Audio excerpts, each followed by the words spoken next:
Good morning students. आज हम understanding disciplines जो आपका पेपर है उसमें लास्ट यूनिट में कुछ आइडियोलॉजीज़ हैं, जैसे कि आइडियलिज्म है, नेचुरलिज्म है, प्रैग्मेटिज्म, रियलिज्म। तो ये फिलॉसफी की आइडियोलॉजीज़ हैं। तो सबसे पहले हम आज आइडियलिज्म को डिस्कस करेंगे। आइडियलिज्म जो है it is the oldest theory of philosophy की दर्शन की सबसे पुरानी विचारधारा है and it is born out of Plato's theory of ideas. Plato जो एक फ़िलासफ़र हुए हैं, बहुत ही फेमस फ़िलासफ़र, उनके विचारों के सिद्धांत से ये आइडियोलॉजी डेवलप हुई है। Plato considers idea as the eternal truth.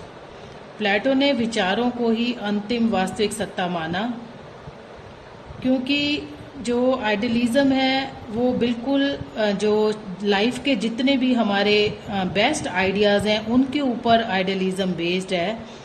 प्लेटो का ये मानना था कि idea is true and ever lasting. Idea ही जो है वो वास्तविक सच्चाई है और उसका अस्तित्व जो है वो हमेशा के लिए रहने वाला है। So we can say that idea is central soul of idealistic philosophy. हम ये कह सकते हैं कि जो विचार हैं वो आदर्शवादी दर्शन का मुख्य केंद्र बिंदु हैं, या यूं कह सकते हैं कि आदर्शवाद जो है वो जीवन के श्रेष्ठ विचारों के ऊपर आधारित दर्शन है। इसके साथ ही आइडियलिज्म जो है it is purely a spiritualistic philosophy, एक आध्यात्मिक दर्शन है और it gives importance to spiritual world than that to the materialistic world. इसने आध्यात्मिक संसार को मटीरियलिस्टिक वर्ल्ड जो है भौतिक संसार की अपेक्षा ज़्यादा इम्पोर्टेंस दी है, क्योंकि आइडियलिस्ट का मानना है जो हमारा भौतिक संसार है दैट इज़ मॉर्टल एंड डिस्ट्रक्टिबल, वो उसका विनाश हो जाएगा और उसे समय के साथ समाप्त हो जाना है। This world is not true, it is just a myth. ये संसार जो है वास्तविक नहीं है। हम ये कह सकते हैं कि ये संसार अकॉर्डिंग टू आइडियलिज्म एक कोरी कल्पना है। It is just an figment of imagination, एक कोरी कल्पना है, जबकि वास्तविक संसार जो है वो आध्यात्मिक संसार है। और वो संसार कौन सा है? Spiritual world is the world of feelings and ideas.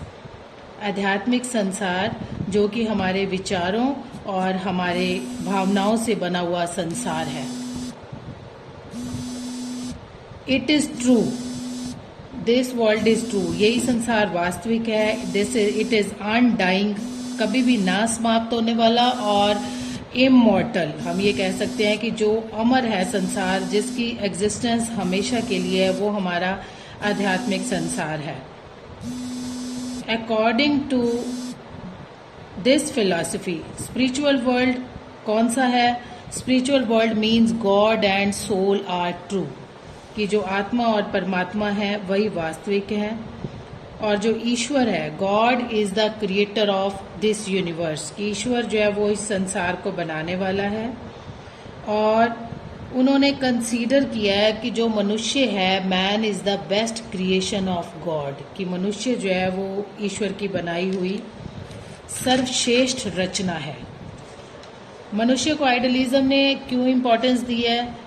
क्योंकि आइडियलिस्ट ये कहते हैं कि man is blessed with higher intellectual tendencies from God. ये हम भी साइकोलॉजिकली मानते हैं कि मनुष्य को जो है ईश्वर की तरफ से बेसिक टेंडेंसीज, कुछ जन्मजात इंटेलेक्चुअल पावर्स मिली हुई हैं, जिनकी सहायता से अगर मनुष्य चाहे तो he can rise higher and higher, वो बहुत ऊपर उठ सकता है, and shows greater levels of intelligence, कि जितना ऊपर जाना चाहे और जिन ऊंचाइयों को छूना चाहे वो छू सकता है।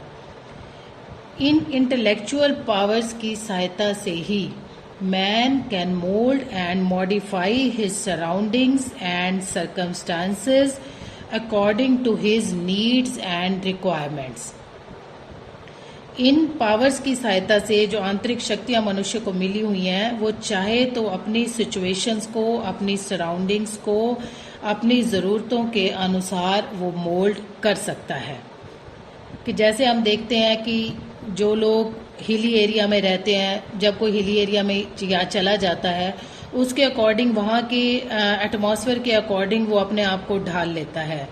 जो जब वो प्लेन्स एरिया में रहने के लिए आता है तो उसके अकॉर्डिंग भी अपनी सिचुएशन को वो एडजस्ट कर लेता है।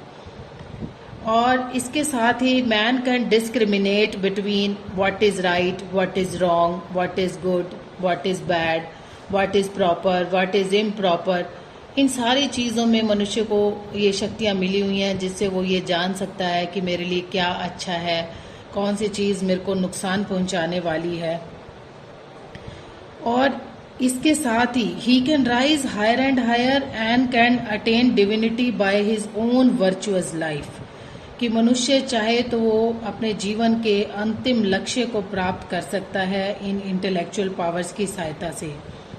आइडियलिस्ट ने एक बड़ी इंपॉर्टेंट बात कही है कि man is the maker of his own destiny, कि मनुष्य अपने भाग्य का निर्माता जो है वो स्वयं बन सकता है, लेकिन इसके लिए ज़रूरी है मैन मस्ट नो हिमसेल्फ, कि मनुष्य को अपने आप को पहचानना चाहिए, अपने इनर पोटेंशियलिटीज़ को उसको पहचानना चाहिए। जब तक वो पहचान नहीं लेता तब तक वो इस हाईएस्ट लेवल तक नहीं पहुंच सकता। और इसके साथ ये माना भी गया है कि to know the self is the highest knowledge in this world, कि अपने आप को पहचानना जो है वो सबसे ऊंचा ज्ञान है। आइडियलिज्म ने तो मनुष्य को बहुत इम्पोर्टेंस दी है और उन्होंने ये भी माना है कि man is the store house of knowledge, मनुष्य जो है वो ज्ञान का भंडार है। And he can achieve everything of this world, वो इस संसार की हर चीज को प्राप्त कर सकता है if he has faith upon him, अगर उसे अपने ऊपर विश्वास है। और जो नॉलेज है, अगर हम ये कहें कि रियल नॉलेज को हमने अटेन करना है तो real knowledge can not be obtained through the methods of physical world, कि भौतिक संसार के जो नियम हैं जैसे ऑब्जर्वेशन है, एक्सपेरिमेंटेशन एटसेट्रा, इनकी सहायता से हम वास्तविक ज्ञान को प्राप्त नहीं कर सकते।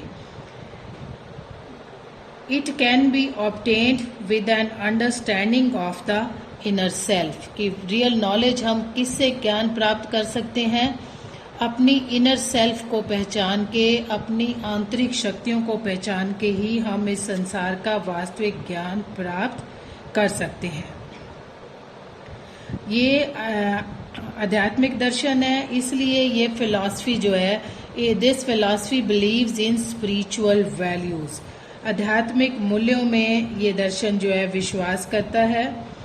और जो आइडियलिस्ट हैं वो ये मानते हैं कि दीज वैल्यूज आर इटर्नल, कि जो भी स्पिरिचुअल वैल्यूज हैं वो इटर्नल हैं, शाश्वत हैं, उनका एग्जिस्टेंस जो है हमेशा के लिए रहने वाला है। तो कौन सी हैं आइडियलिस्टिक आइडियोलॉजी के अनुसार जो हमारी स्पिरिचुअल वैल्यूज हैं, वो हैं ट्रुथ, गुडनेस एंड ब्यूटी, सत्यम, शिवम, सुंदरम। ये values, these values are permanent, इनकी जो एग्जिस्टेंस है दैट इज फॉर एवर, कि वो हमेशा के लिए रहने वाली है। आइडियलिज्म ने एक बात और कही है कि man is not an inventor, कि मनुष्य जो है वो इन वैल्यूज को इन्वेंट करने वाला नहीं है, but he is a discoverer of these values, वो इन वैल्यूज का डिस्कवर करने वाला है। और उसकी डिस्कवरी जो है वो तभी पॉसिबल है through the awakening of spirit, कि अनलेस एंड अनटिल हम अपनी इनर सेल्फ को नहीं पहचानते, हम इन वैल्यूज को, इनको खोज नहीं कर सकते इनकी, और ना ही इनको अपने अंदर एजिमिलेट कर सकते हैं, अडॉप्ट कर सकते हैं।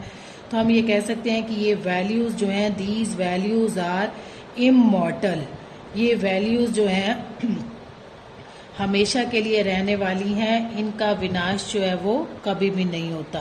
तो to sum up we can say that idealism is purely a spiritualistic philosophy, idealism जो है वो एक आध्यात्मिक दर्शन है, and it gives importance to the spiritual world than that to the material world. कि आध्यात्मिक संसार को इसने भौतिक संसार की अपेक्षा ज़्यादा इम्पोर्टेंस दी है, क्योंकि उसका मानना है जो हमारा भौतिक संसार है, फिजिकल वर्ल्ड है, वो वर्ल्ड जो है वास्तविक नहीं है और उसका विनाश हो जाना है, समय के साथ उसको समाप्त हो जाना है। जबकि आध्यात्मिक संसार आत्मा और परमात्मा से बना हुआ है, उसकी एग्जिस्टेंस जो है वो फॉर एवर है, वो इटर्नल वर्ल्ड है। और इसके साथ ही आइडियलिज्म ने एक आइडियल सोसाइटी को इमेजिन किया है और आइडियल सोसाइटी के लिए आदर्श नागरिकों की जो डिमांड की है आइडियलिस्ट ने। इसलिए उन्होंने एक बात कही है कि मनुष्य जो है उसकी ड्यूटीज़ को इन्होंने इम्पोर्टेंस दी है और ये कहा है कि man must sacrifice his personal interest for the sake and welfare of the society, कि मनुष्य को अपने जो पर्सनल इंटरेस्ट हैं उनका त्याग कर देना चाहिए for the welfare of society, समाज के कल्याण के लिए।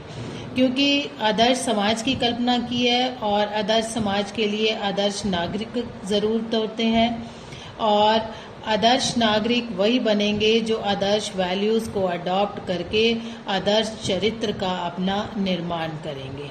तो ये इंट्रोडक्टरी पार्ट है आइडियलिस्टिक फिलॉसफी का। नेक्स्ट ऑडियो में हम डिस्कस करेंगे कि which are the propounders of naturally idealism and basic principles of idealism and contribution of idealism in education. Okay, thank you.